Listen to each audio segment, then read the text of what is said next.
So in the last class we have started discussing about the advanced surface characterization techniques, and I have introduced to you the subject, given different examples from our own studies showing the importance of the surface characterization techniques from the perspectives of material science and engineering. So we need to now go into details of each of these techniques. The first one which we will discuss is X-ray photoelectron spectroscopy, or what is known as XPS in the literature. Many of these slides which I am going to show you can be actually seen in this first book, which is by Terry Burr and published in 1994, but in the encyclopedia also you can get a lot of information. First one is, what is XPS? XPS, as I said, it is known as X-ray photoelectron spectroscopy. That means you have X-ray source and photoelectron as the output. That's very clear, is it not? So what is actually done? As you know, photoelectric effect was discovered long back, almost like 90 years back by Sir Albert Einstein, and he received a Nobel Prize because of this discovery.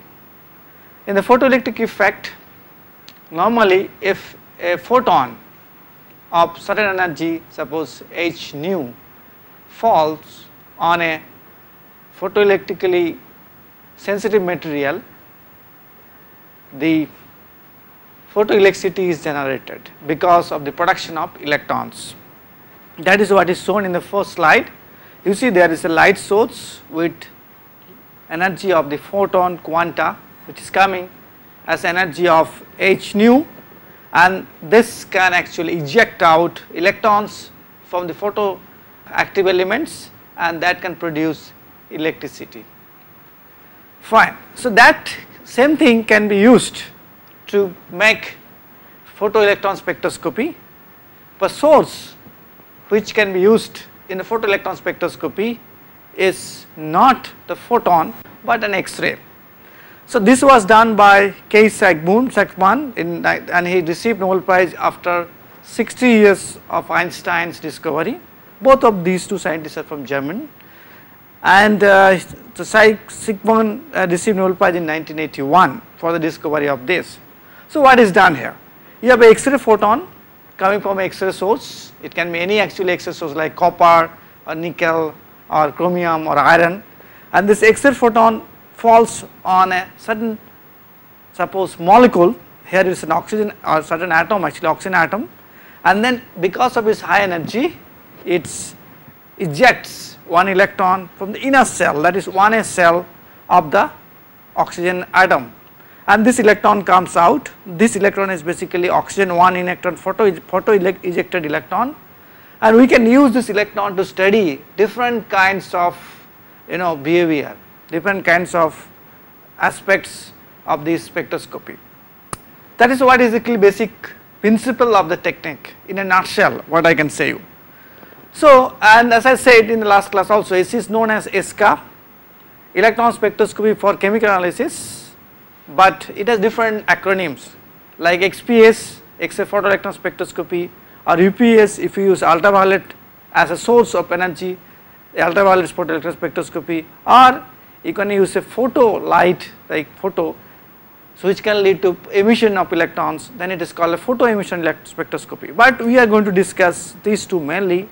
So we are not going to discuss what will happen if you use ultraviolet or photon light actually and then produce spectroscopy. Well, what is actually the process?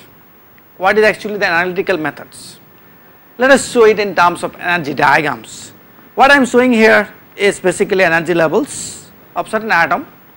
You can see 1s, 2s, 2p, 3s like that. So 1s has 2 electrons, 2s has 2 electrons, and then 2p has 6 electrons in the shells. So then you have 3s which is unfilled, and then you have valence band. After that you have a Fermi level. So, and below Fermi level actually all the specified levels of the energy levels are occupied by atoms, electrons sorry, and then you have EV, at a higher level, then basically EF by difference of phi is known as work function, as you know that from the Einstein's theory.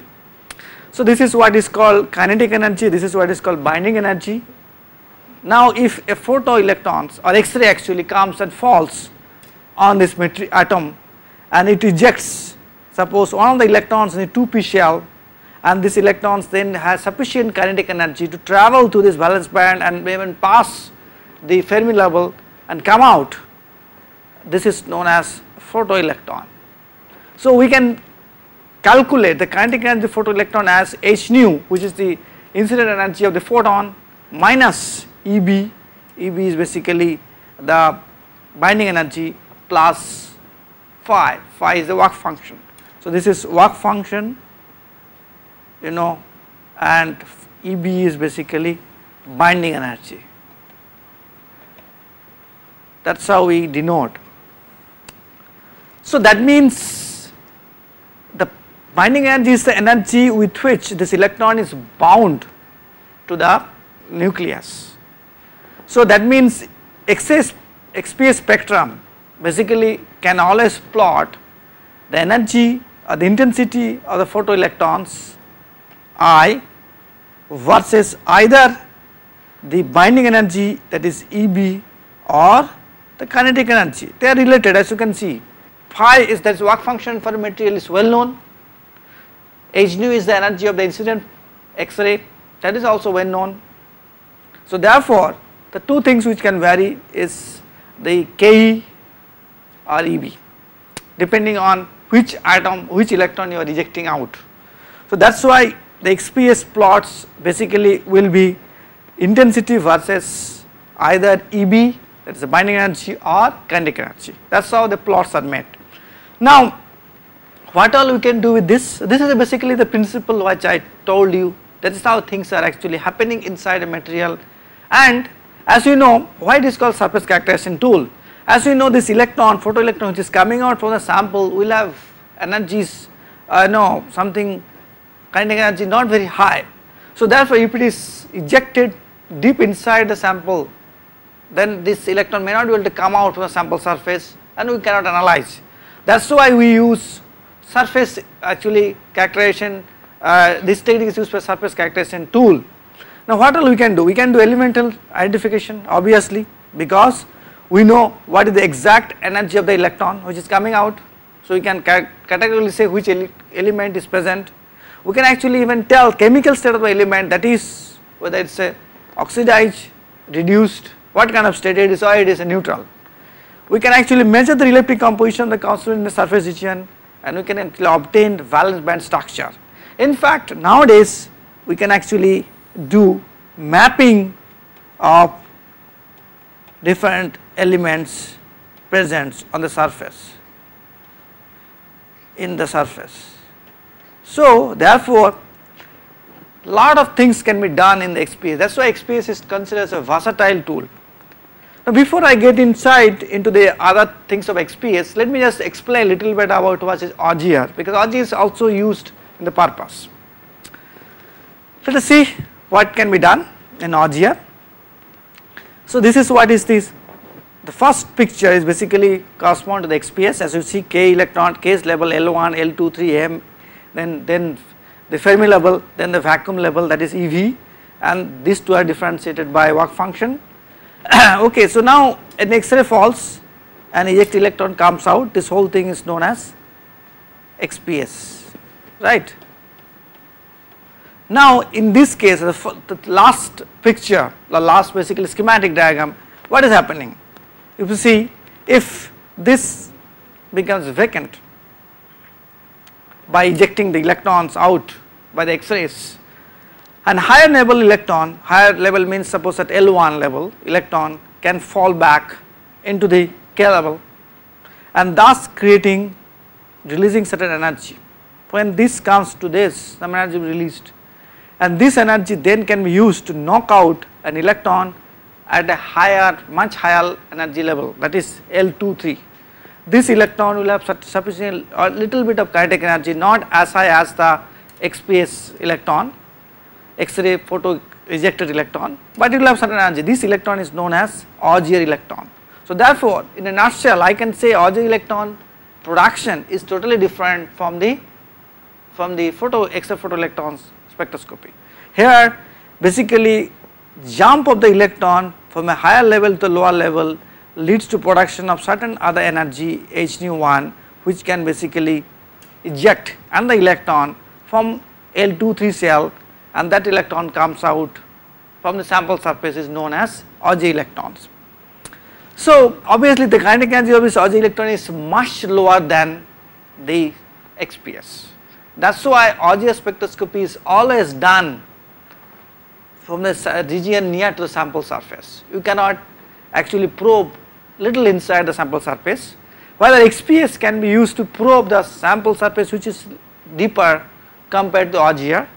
So that is why XPS and Auger, these are complementary tool, very widely used. Remember, Auger was discovered by Auger, so that is why this process is named after him.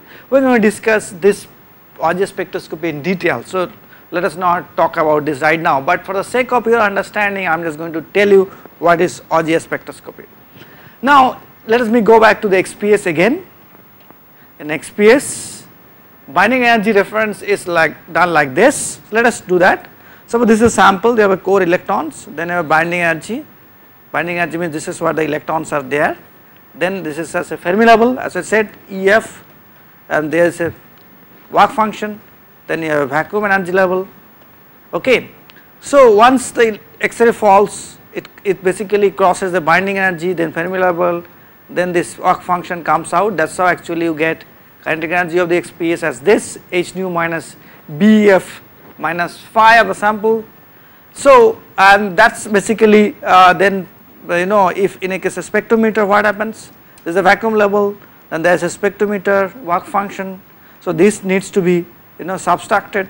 So basically it depends, the kinetic energy is basically when this comes to the electron falls on a spectrometer, kinetic energy becomes like this h nu minus BF minus phi spec, because Q sample, phi sample basically cancelled out. So finally we get binding energy is basically equal to binding of the electron, h nu is the energy of the incident photon, the X-ray photon, minus the kinetic energy minus the phi spectrometer. Now as you know, this is fixed, well known in a very particular spectrometer. This is the fixed also because we know what is the incident energy of the X-ray. So basically what is varying is this and this, or these two are dependent. So now we can actually calculate, if I know this, the kinetic energy, or if I know the kinetic energy, we can calculate binding energy. Basically what we measure is the kinetic energy of the electron, and that can be used to calculate the binding energy which is present in the electron. So that is how actually we can characterize the electron which is ejected out. How the instrumentation is done we are going to discuss in detail later on, but to show you that, so what you have is basically you have a lot of different stops are there here. This is the basically heart of the system. You have a sample, you have X-ray gun, and you can have electron gun. Basically X-ray has always an electron gun, and then you have an ion gun to basically clean the sample surface. Many times you can use argon ion because this is done inside a vacuum chamber. So once the electron are ejected, this passes through this electrostatic transfer lens. This is what is shown you here, and then it basically goes through a hemispherical portion and then falls on the electron multiplier, which is nothing but basically a gate, and then it is getting amplified the signal through when it passes through this multiplier, and then it is recorded after it passes through the red meter, it recorded, and we get a plot between intensity versus kinetic energy or intensity versus binding energy. That is what is shown you here. Well, that is actually simplest possible thing, but it is not so. Then you have a control unit, and there are many other stuffs related to it, but this is what is done. Remember, it is done in a very high vacuum system because electrons needs to travel through this. That is why we need a very high vacuum system. Vacuum level should be 10 to the minus 10, 9 torr, and we need also any kind of surface contamination or the surface reactions. So that is why X-rays energies which are allowed to fall on the samples should be tailored, so that there will be no surface reaction or contamination formed because of the X-ray falling on the sample surface. Well, let me show you a typical X-ray XPS spectrum. I am going to show you two spectrums, one from our own, other ones taken from the literature. As I said in the last class, we have been working lots on the hydroxyapatite and hydroxyapatite metal, that is titanium composites. So from the surface, the spectrum is taken both from hydroxyapatite and hydroxyapatite titanium composites. It's basically intensity versus binding energy plot. Intensity is in arbitrary units, that is called the basically the energy, the number of counts, CPS, sometimes we call CPS, counts per second, and binding energy is always written in units of electron volts. So as you see, we can see different peaks. As usual, any spectroscopy have a background and a peak, okay, and the most intense peak coming from both the sample is oxygen 1s, for which I have already discussed with you. Then you have a peak coming from carbon 1s, which is basically used as a standard in XPS, because you know all samples have some kind of carbon. So you are going to see these peaks. So many times the spectrometers actually are basically calibrated using this peak position. Then because it's a hydroxyapatite formula of Ca10 PO4 whole 2 OH whole 2, okay. So as you see, there are phosphorus, there is calcium, there are oxygen, there are hydrogen normally not detected, and you see oxygen peaks, calcium peaks is here, calcium 2p 3 by 2, calcium 2p half. We are going to discuss what is the meaning of that. These are present both in hydroxyapatite titanium. Then you have phosphorus peaks P2p and P2s coming in these positions, and altogether you have basically little bit of titanium peaks here. You can see carbon 1s and carbon 2s will be present always. This titanium peak is not visible here, but little bit small peak is visible here. So that's how we can say titanium is present, but basically titanium is not present as a metallic state, it is present as a oxide state or basically oxidized state. So that's actually how this XPS spectrum looks like, and we can analyze different things from this. We can calculate the element present, the chemical state of the element present, and we can calculate the percentage of the particular element present by calculating the area under the peaks. We can calculate in fact the chemical shift because of the binding of the elements with any other things. Lot of other things can be done, which is the part of the topics of this lecture.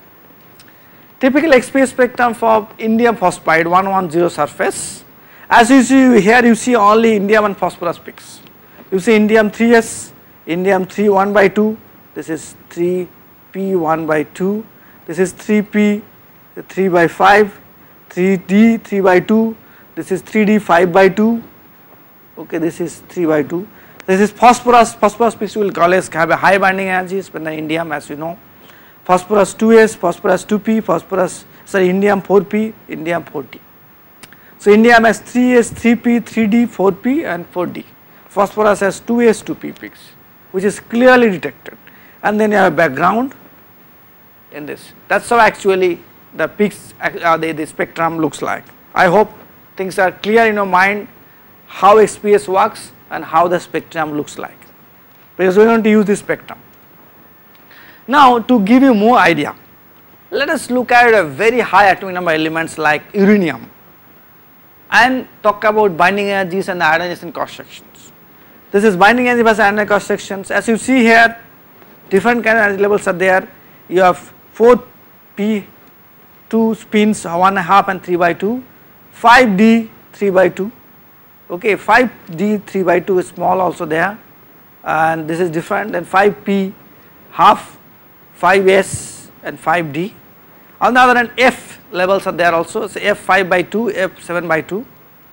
You can see the ionization cross sections are very high. Ionization cross section means how much electrons are created after you ionize with these X-rays, very high for 4f electrons, followed by 4d, then 5d and 4p. Other ionization energies are very low for these electrons like 5d, 5p and 5d and 5s, because they are very close to the Fermi level. So that means the electron yield, photoelectron yield by X-rays, X-ray spectroscopy will depend on this ionization cross section. That means this will be higher for these energy levels for case of uranium than others. So that means we can do such a analysis for all elements and then figure out whether this actually happens in a particular system or not. Well, now let us get into nitty-gritties of that. As you see, for P, D and F peaks, there are always 2 peaks that are observed. Here you see for gold 4D 3 by 2 and 4D 5 by 2. Please, that means D peaks are actually comes as a doublet. Separation between these 2 peaks are named as a spin orbital splitting. The values of the spin orbital splitting of a core level of an electron in different compounds are nearly same. You must remember this is very important. That means values of the spin orbital splitting, this is the spin orbital splitting value, this is for a core level electron in different compounds are nearly same. Peak ratios, peak area ratio, that means this is the peak area for these 2 electrons, peak area ratios of a core level of an electron element in different compounds are also nearly same. These 2 are very important. Now I have not discussed what is the spin orbital splitting, I am going to do that, but this is what we observe and we have seen some of these patterns. The spin orbital splitting and the peak area ratios assist in elemental identification. Okay, now let us look at what is it. What is spin orbital splitting? This is first to tell you how actually done. Electron has a up spin or down spin. It is half, minus half, plus half. So what we do here? Basically use something known as ALS coupling. We don't use only S. As you know, the principal quantum number N, L, S, all these things you are very aware of it. So L and S actually talks about the spin of the electrons. So here we are using L and S coupling. So this number J is what is this number 3 by 2, 1 by 2 is basically L plus minus S. As you know, S can be either plus half or minus half depending on the spin.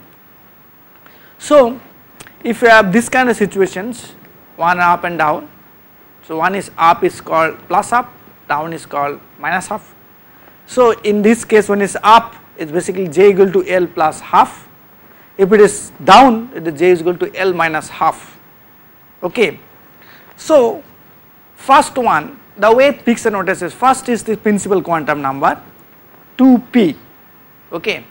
As you know, 1, 1s, 2s, 2p, 3s, 4p, that is how the principal quantum number actually goes. So first digit in the peak notation is corresponds to n, the principal quantum n. Second one corresponds to L, the magnetic quantum number, that is P, S, D, F. There are 4 sets as you know, and so that means S is equal to what?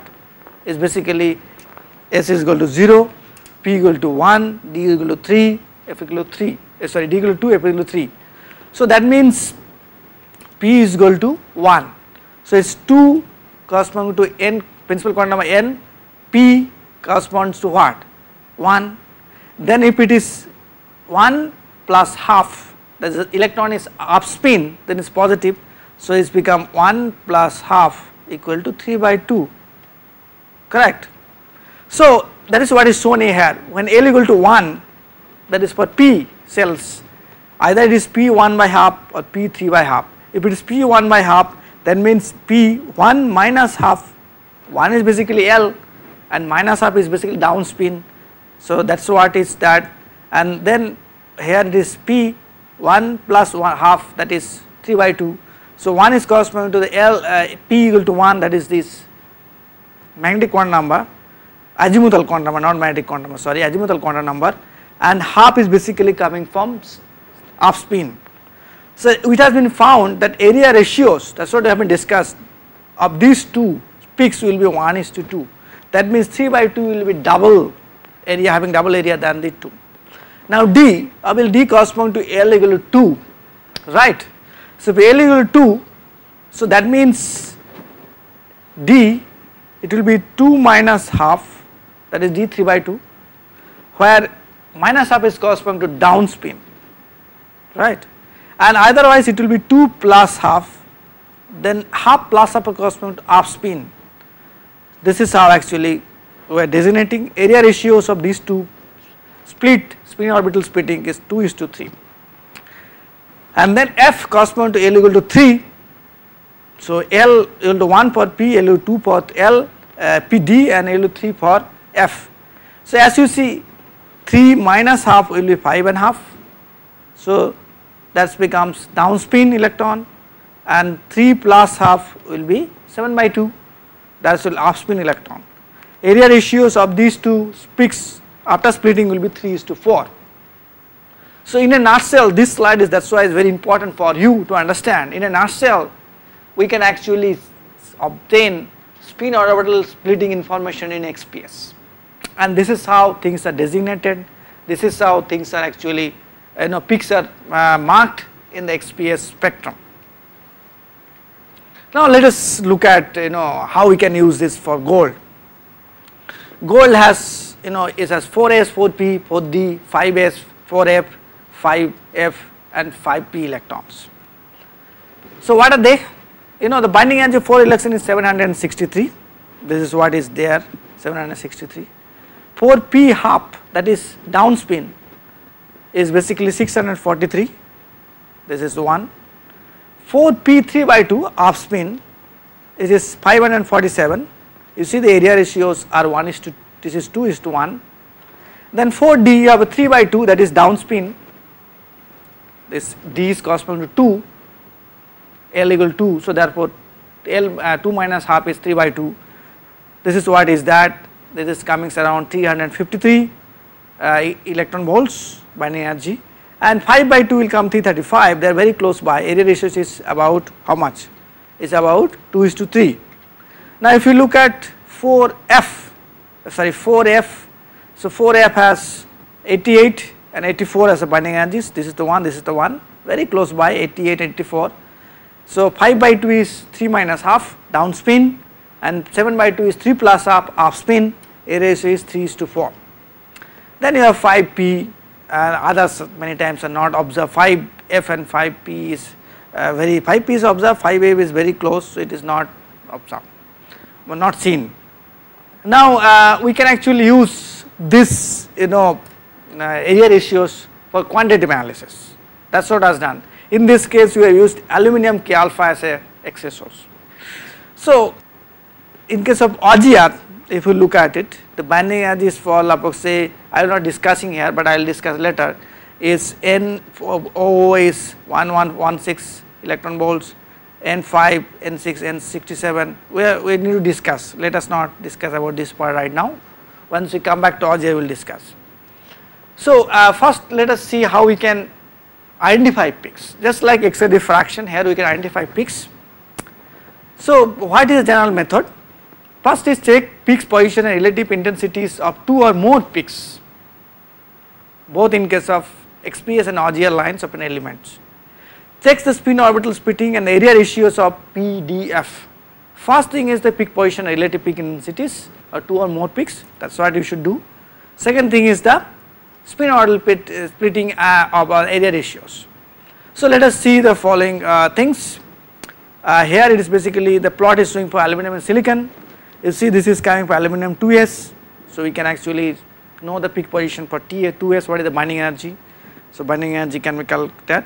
Aluminum 2p also, silicon 2s, silicon 2p, but it does not tell about what is the spin orbital splitting.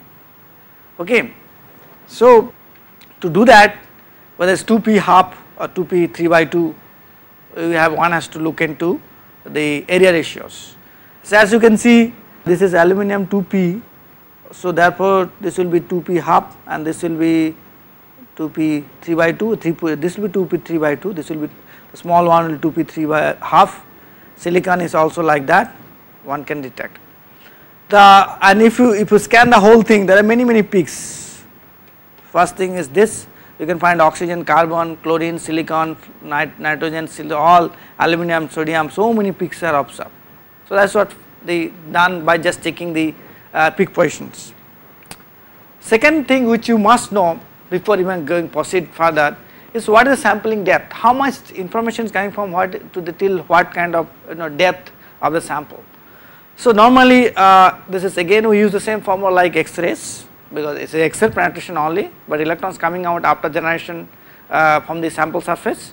So if we know the lambda I means for the particular element, inelastic mean free path of any element in a solid, we can do that.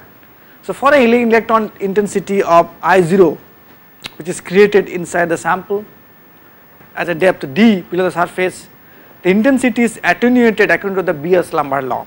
We have already discussed Beer-Lambert law in UV visible spectroscopy. So intensity Is which is coming on the surface is basically exponentially varies with d by lambda. So with a path length of 1 lambda, okay, that is 63% of the electrons are scattered. This is very clear. When d equal to lambda is basically Is equal to I0 divided by E. So that means 1 by E of I0, that is equal to 63% of I0. That is what is said here. So therefore you must remember this formula. It is I0 exponential d by lambda, not lambda by d, okay. It is d by lambda. Lambda is the inelastic mean free path of an electron in a solid. That you must have knowledge first. You must have that. These are actually inelastic scattered electron, not elastic scattered electron, because these electrons are losing energies. So therefore one needs to know what is the mean free path of that. These are all available.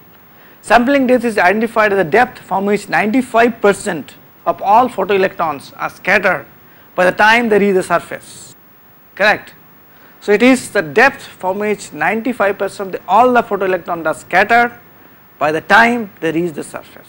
So more lambdas are in range of 1 to 3.5 nanometer for aluminum K radiation. So sampling depth at 3 lambda for XPS under this condition is about 3 to 10 nanometers. That's pretty small, about 100 Armstrong depth.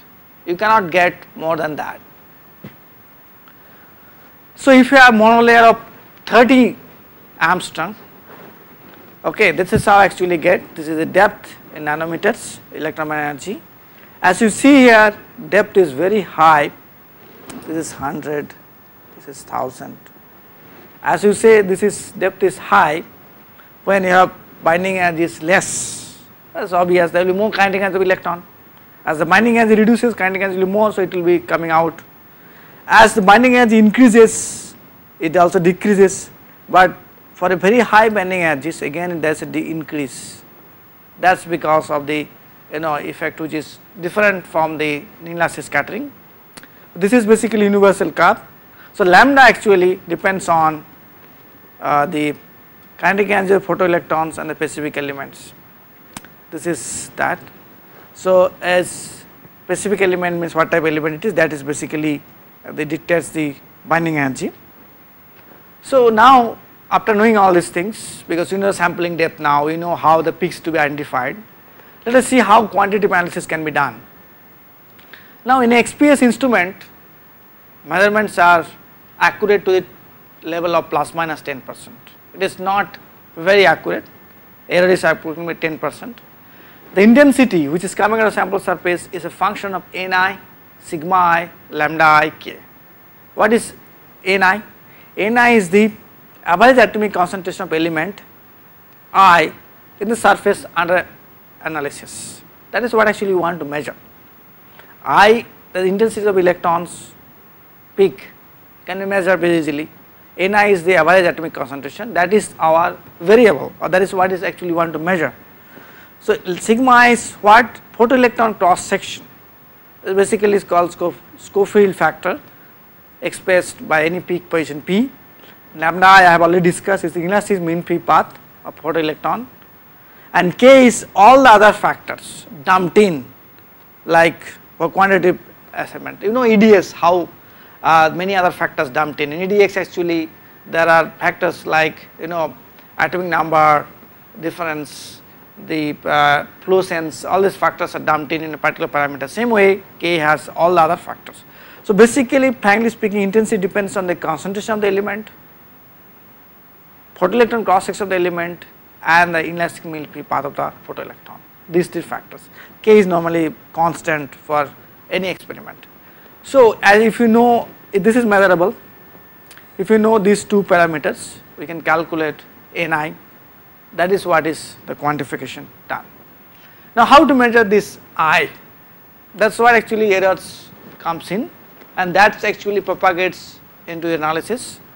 So if you look at this intensity by the kinetic energy pot, peak's shape is like this. This is not a typical X-ray diffraction peaks, little bit distorted.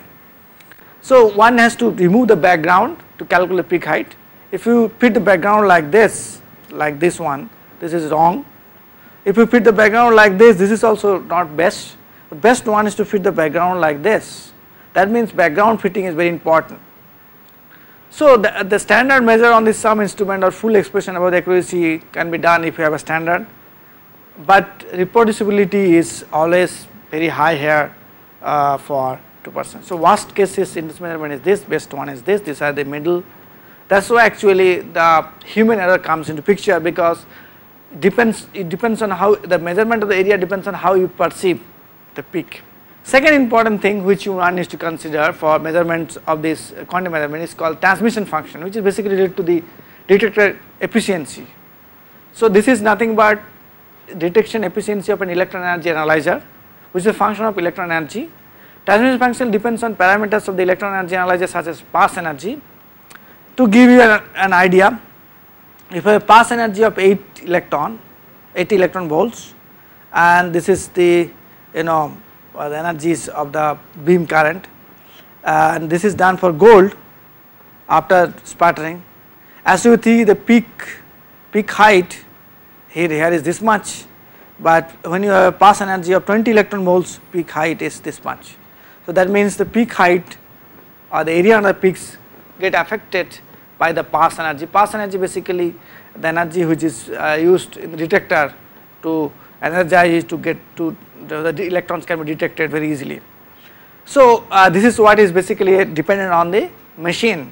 So but you must have a knowledge about that. Normally these are all very fixed quantity for a particular setup, but one must know what is pass energy, how it can be controlled to get a good peak position, peak of that.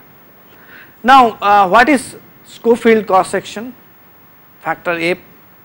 This can be calculated for each element from a scattering theory, basically for basically for aluminum and magnesium K alpha radiation, and similarly lambda I is varies with the kinetic energy of the photoelectron. It can be also estimated for universal curve, which I have told you.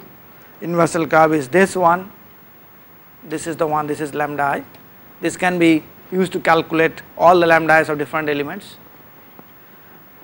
Okay, so for a multi-element system, surface layer, which is normally the case, this is we can write down the constants of element Ni divided by Ni plus Nj plus K, where J, I, J, K are 3 elements. So this is how it is done. I divided by sigma I by lambda I divided by, this is the whole thing, whole divided by this one. This is for I, this is for J, this is for K. As you say, the factor which comes, capital K has been nullified because of the ratio taking. So that is how actually done. So I can also calculate Nj now. Nj is Nj divided by Ni plus Nj plus Nk.